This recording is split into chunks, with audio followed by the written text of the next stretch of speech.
Hello and welcome to the Villa Park podcast. It is your favourite show of the week. It's certainly up there with my favourite shows of the week as well. It is Talking Tactics because we always seem to be talking about victories. We saw what better way to analyse performances, especially after a win.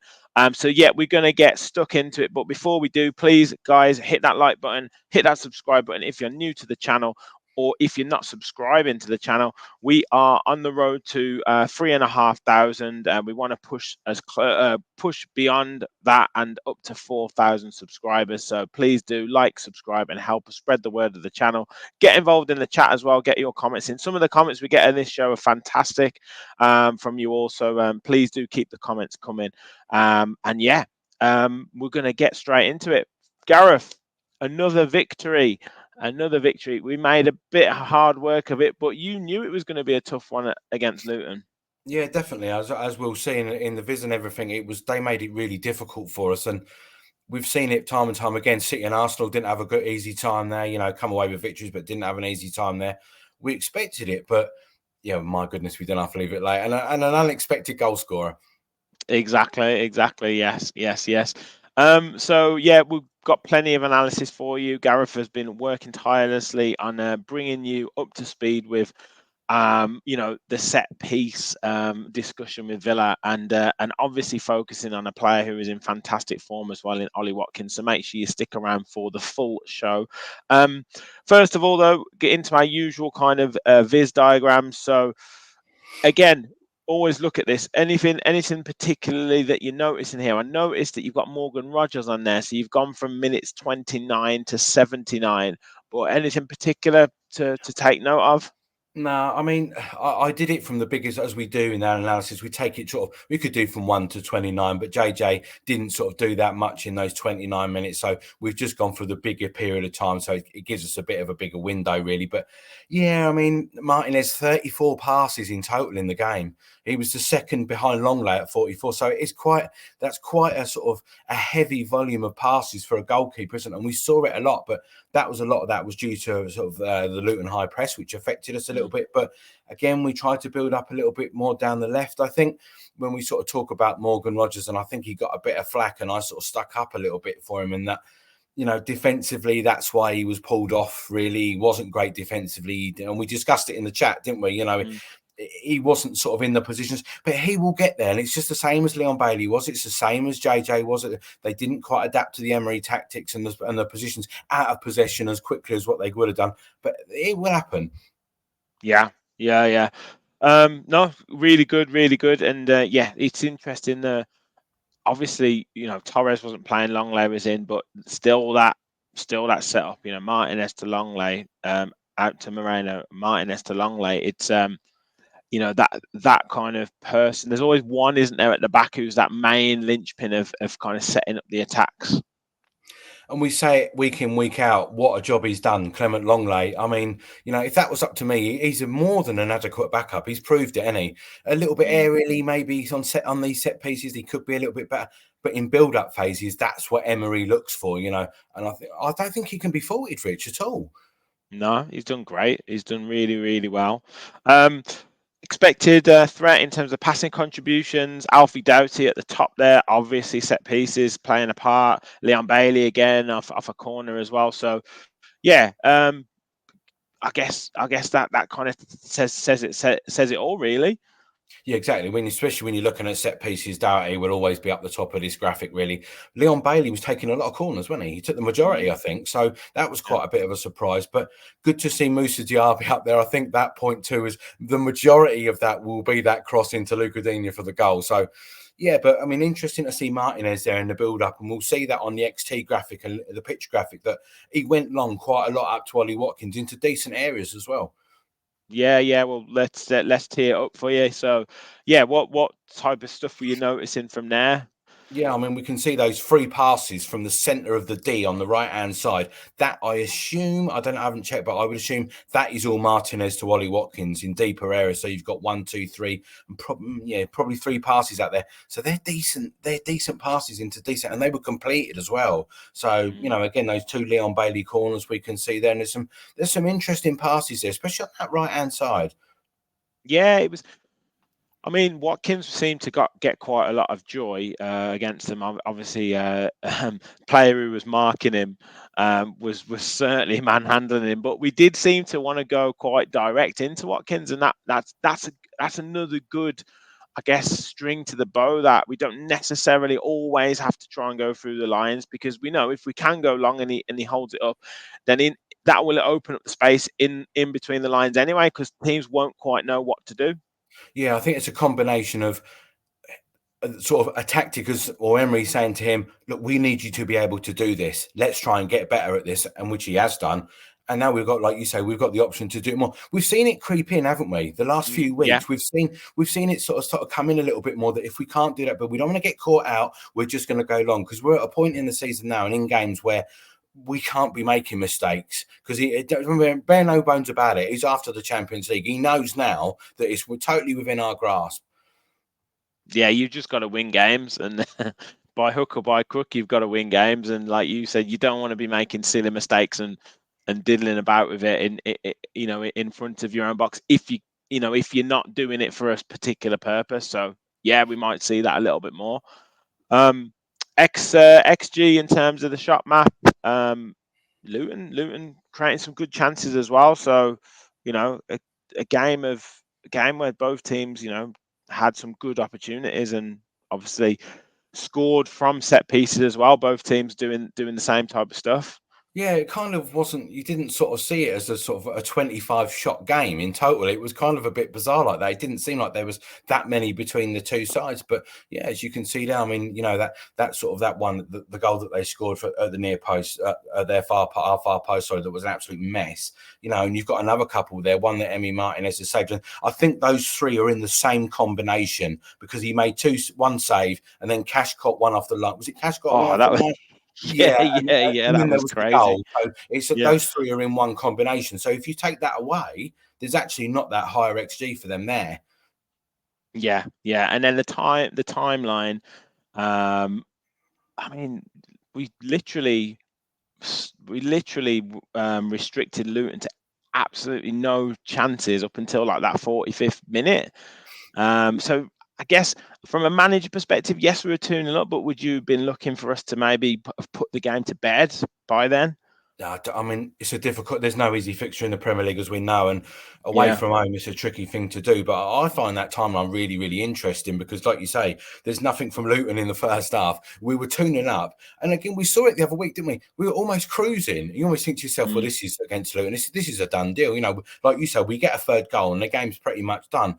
But you know what? It's Villa, and we're away from home, and it's 2-0 up, and you're thinking, if Luton get the crowd behind them and get a goal back, and sure enough, they did, and they sort of come back into it a bit. But bit of a difficult one for me, because I didn't think it was that close. No. It was, it was a weird one, because you could kind of see it on the watching it on the TV that yes, that Luton are going to push 10 yards further up the pitch, and that they're going to do that, and it's almost a case of you think you might be able to pick them off, but because we kind of gave the ball away a couple of times, because we let them get a bit of headway into the game, it's very difficult then to wrestle it back, and then when you get a couple of goals from set pieces like that, it's difficult. But at the same time, as I said last night on our match review, it kind of felt like a bit of an inevitability that because they'd put so much into getting back into the game, we knew we'd get an opportunity to score at the end, and as has happened to Luton at this times throughout the season, it almost felt like a bit of an inevitability that we would get the winner. Yeah, I mean, and they were stretched, weren't they? Ollie Watkins did a Yeah. fantastic job of sort of really stretching them for the whole of the 90 plus minutes, and I think that's probably what won it for us in the end. Is that stretching of the game. Yeah. Well, let's get into some of your other kind of analysis on your screenshots, mate. Because wonderful stuff that you've done. So you did touch on it just right at the start there about the aggressive high press from Luton.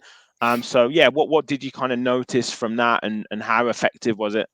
Yeah, well, I mean, it was effective, I think, because of the amount of times we had to go long. You're therefore, the press is therefore sort of effective. That's what they want us to do. They want us to go long because they back themselves with Reece Burke and etc. at the back to win the high balls against Ollie Watkins. Turns out it didn't really work out that way for them. The first phase, this bit, they did it right. It was this bit Yeah. after that they got sort of wrong, and it was really interesting that you're seeing people like Louise end up in his own box. Yeah. And you've got it shown here again. McGinn getting on the ball, and yeah, really put under a lot of pressure straight away. Yeah, I think this is where Kamara is better. I think he's better when he's receiving the ball there. I know McGinn can stick his backside out and stop the ball, but I think Kamara's got that little bit more movement with his feet, a little bit technically better with his feet. He'll be able to receive and give and go in these situations. I think this is where we do miss him. But yeah, again, a high press again, and you're looking at they're trying to block off Martinez, the ball back to Martinez. So this ball ends up going to Cash or back into JJ. So we've just got to be a little bit careful because especially with a high press. Yeah, I mean, that's the thing with John McGinn. Like, he's brilliant at that kind of, backside turn. But if a player like is wise to it and stands off him a little bit, like you said, he hasn't quite got that footwork to be able to get his body into position all the time to play the first time pass, or something, maybe to drag back or something like that, just slightly different that will will give him that poise on the ball. He wants the physical battle to then be able to roll the defender and then kind of bustle on through. But he hasn't necessarily got that finesse that, say, Kamara's quite got. No, I think, and that's the point in it, is that he's done an admirable job there, John Oh, McGinn. he's fantastic. Yeah, we've not had to sort of say anything that I've not picked up on anything negative about him, apart from something a little bit like this. But you're talking about sort of really small examples of play. But exactly. yes, for me, it just needed to be a little bit more. Kamara is just that bit better in that role. Yeah. That's not to say that Kamara hasn't given the ball away at times, No. though. But yeah, agreed. So yeah, obviously, big feature on Ollie Watkins on Match of the Day, and lots of debate today about kind of even like PFA Player of the Year and stuff. But what did you notice about his performance and kind of analysing in terms of these images here?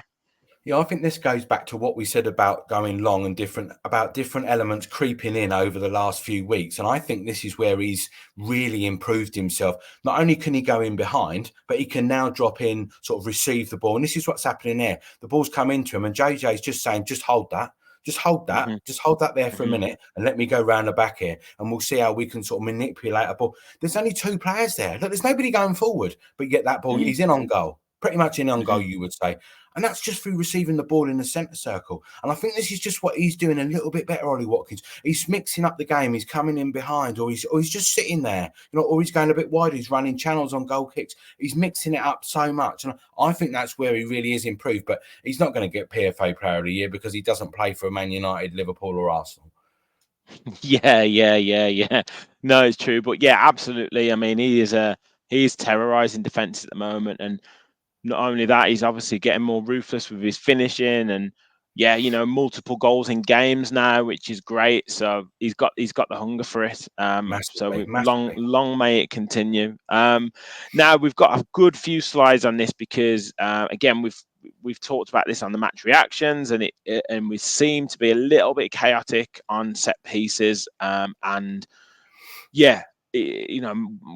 Newcastle scored against us on set pieces. Manchester United scored against us for set pieces. Now you can't be perfect in every area, but just seems a little bit chaotic at the moment. Now, what are you noticing at the moment with? And you've noted it as set piece woes. So talk to us through.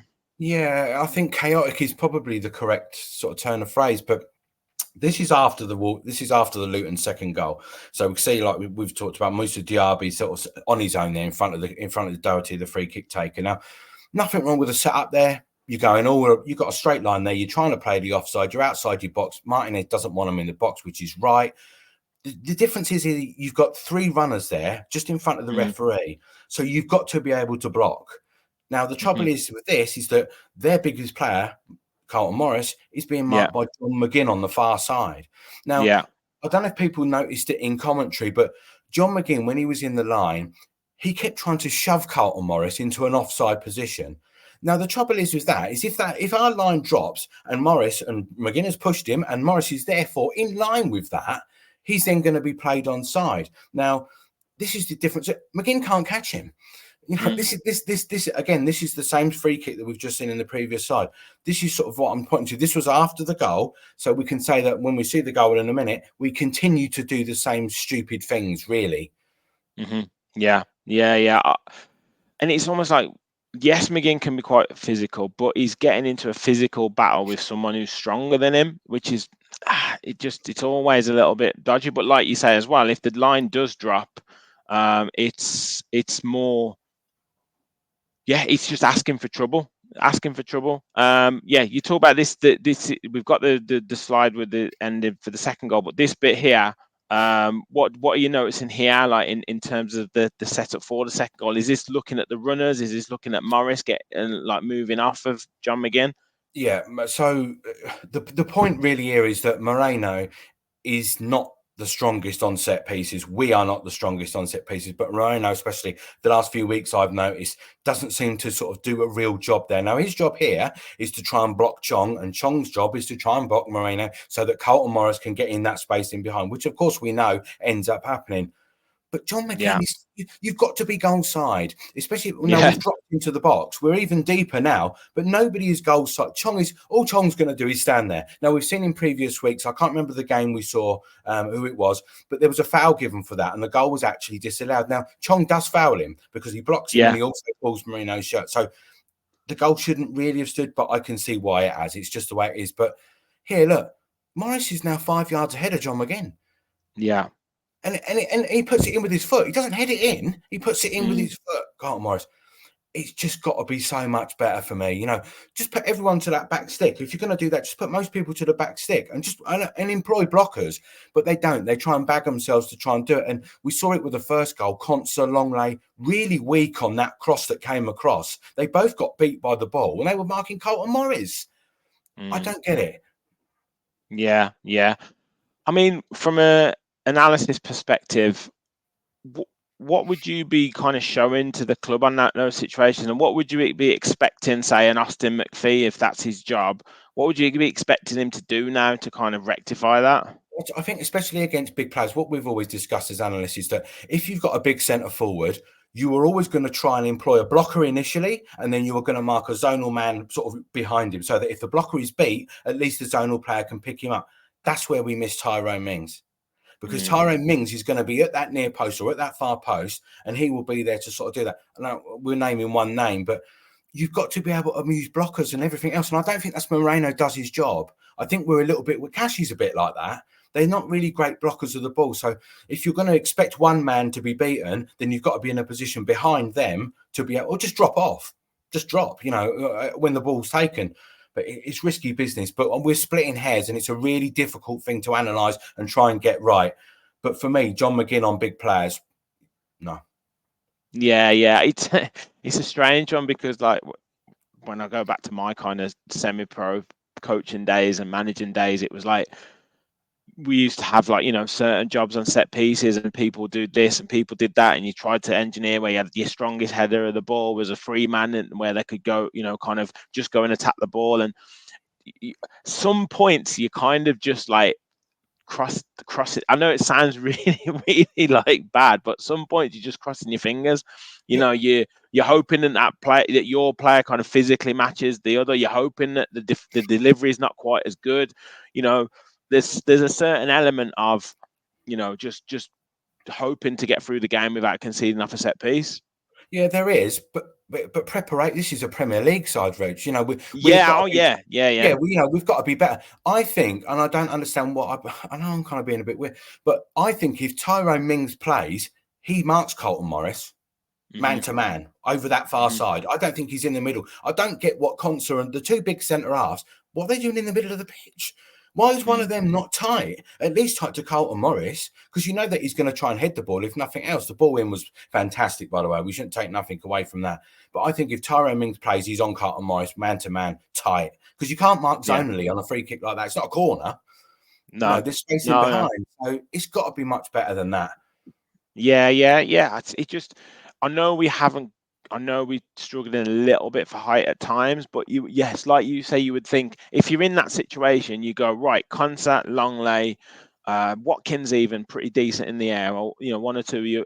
You mark their best headers of the ball man to man, and then the rest will kind of we'll deal with. We'll try and block, or we'll try and just make it as much more difficult for them. And it Yeah, just, like I say, just seems a bit chaotic at the moment in the box, and yeah. I we're mean, almost like crossing our fingers and I hoping mean, for the but best. Carlton Morris is the main goal threat for them on set pieces. You would say he's the main. At least block him. At least stand Yeah, there and try and block him. Don't let him get 5 yards ahead of you, so yeah, that then yeah. you've got to chase him back. Because then you're looking at pulling a foul. But if I think they're a bit worried about him, sort of maybe blocking and giving a foul. But at least block him if Mm, you're going to foul him. Foul him on the edge of the box. mm, But do yeah, something. Do something. yeah, yeah. Well, look, it's like you said, just it's splitting hairs. It was a great Yeah, character, great resilient performance. We knew that Luton would carry that threat.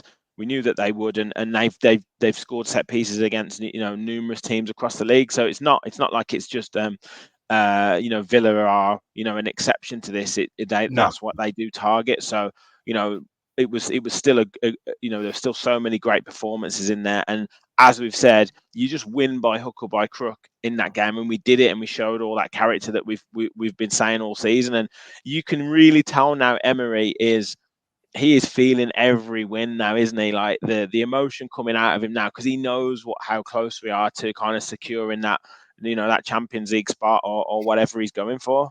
yeah, I mean that's what I've sort of alluded to earlier about sort of playing around inside. He knows that any mistake can be costly. You're dropping points, and Tottenham or Manchester United, more likely Tottenham, are going to be on your backside. And just want to say though, what a ball in from Moussa Diaby is probably the best thing he's ever done in a Villa shirt so far. To come on and place a ball like that is fantastic. And like you say, you're winning it by hook or by crook. And if everyone's going to chip in, I think Ollie Watkins, I think Douglas Luiz's got 10 goals for the season already, hasn't he? Yeah, yeah, So, you're getting players that are chipping in with more and more goals, and that's important.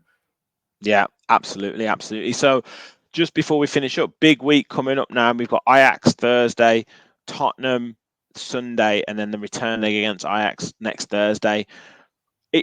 Part of it is great that the likes of Diaby and Dina can come on and have affected games, good for their confidence. But how are you going into these games? Because Tottenham is such a big game, but then Ajax, massive games in the Conference League. Like, are you going to rest? Are you going to be resting players or what? Yeah, I am resting players for Ajax, I think. Yeah, I mean, Tottenham is the bigger game. No, don't get me wrong. There's two Ajax legs.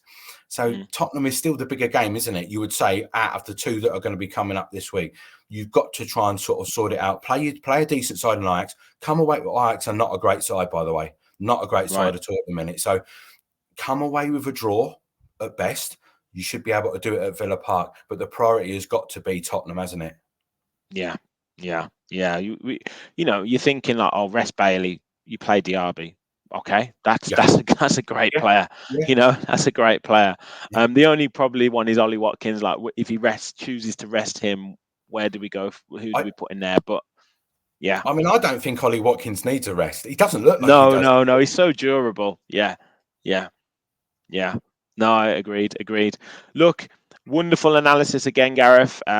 It's amazing how many games we have and how much new stuff that you still bring to the show. So fantastic stuff. Where can people go to find out more about what you do and get all the analysis that you provide? You can find me on Twitter at AnalyticsGC, and all the Premier League games, all the analysis will be on gcanalytics.net after the Arsenal game tonight. So check it out. Fantastic. And I'll put the link to your website in the description again to this show. So, guys, make sure you follow Gareth on X, or Twitter, as we still call it, and check out his website as well. That's it from us on Talking Tactics. Make sure you hit the like button. Make sure you hit the subscribe button. Help us go past 3,500. Help us to hit 4K. Get your comments in below as well. We'll be back. We've got a bumper week this week, so fans forum, match preview for Ajax, match reaction to Ajax, you name it, we're going to do it. So make sure you stay with the channel. Thank you all for watching, and as always, remember, we'll follow the Villa. Thanks, everyone.